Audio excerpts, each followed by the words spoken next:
Welcome to శ్యామ్లమ్ములు vlogs. ఈరోజైతే Mandir period ఉందండి, మేనేజ్మెంట్లో వెళ్తున్నాం. ఇక అందరం కలిసి అయితే మా క్వార్టర్స్ వాళ్ళం. వదిన అయితే శ్రీకాకుళము పలాస, ఈ అమ్మాయిదేమో వైజాగ్, ఇక అక్కడేమో తమిళనాడు, ఈ దీదినేమో ఒడిశా. ఇక మందిరికి అయితే వచ్చేసినామండి. ఇక ఎదురుగా కనిపించేది రాధాకృష్ణ ఫొటోస్, ఇక్కడనైతే వినాయకుడు. ఇక ఎక్కడ ఏ స్టేట్లోకి పోయినా ఎక్కువ మాత్రం కనకదుర్గమ్మను, రాధాకృష్ణను, శివుని అయితే కొలుస్తారు.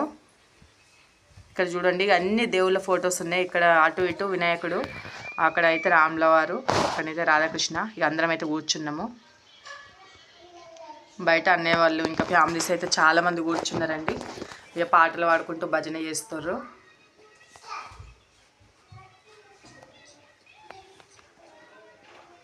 ఇక్కడనైతే చూడండి చిన్నోడైతే ఫ్రెండ్ వాళ్ళ బాబు ఆడుతూ ఉన్నాడు.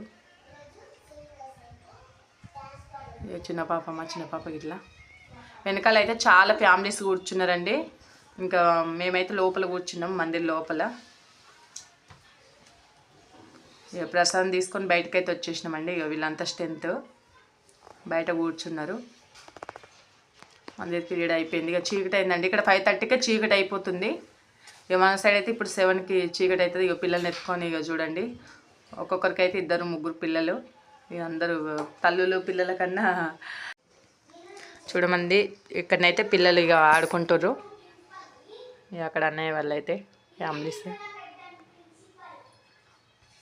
ఇక వెళ్ళే టైం అయిందండి. 1/2 అవర్ 40 మినిట్స్ అయితే ఇక భజన జరిగే కార్యక్రమాలు, ప్రసాదం తీసుకోవడం అయితే జరిగింది. ఇక వెళ్తున్నాము. ఇక చీకటి అయిపోయింది. ఒక బస్సు వ్యాన్ అయితే వచ్చిందండి. మేము ఇక్కడికి వచ్చినాకనైతే ఇక ఫస్ట్ డే దేవుళ్ళని అయితే పెట్టేసుకున్నాం. ఇక చెక్క తీసుకొచ్చింది మా సార్ అయితే. ఇక దండం పెట్టుకుంటున్నాం. గుడికి వేసి వచ్చినాక నైట్ అండి. ఇక పోయొచ్చి అయితే ఇక్కడ కూర్చున్నామండి. ఆయండి అని చెప్తారు వదిన వాళ్ళైతే. ఇక నైట్ అయింది, ఇక్కడనైతే కూర్చున్నాము. ఇక గుడికి వెళ్ళేసి వచ్చి ఇక ఇంకా డోర్లు అయితే తీయలేదండి. ఇక్కడైతే కూర్చున్నాం అందరం. 6 ఫ్యామిలీస్ అండి, పైన ఒకళ్ళు అయితే రాలేదు.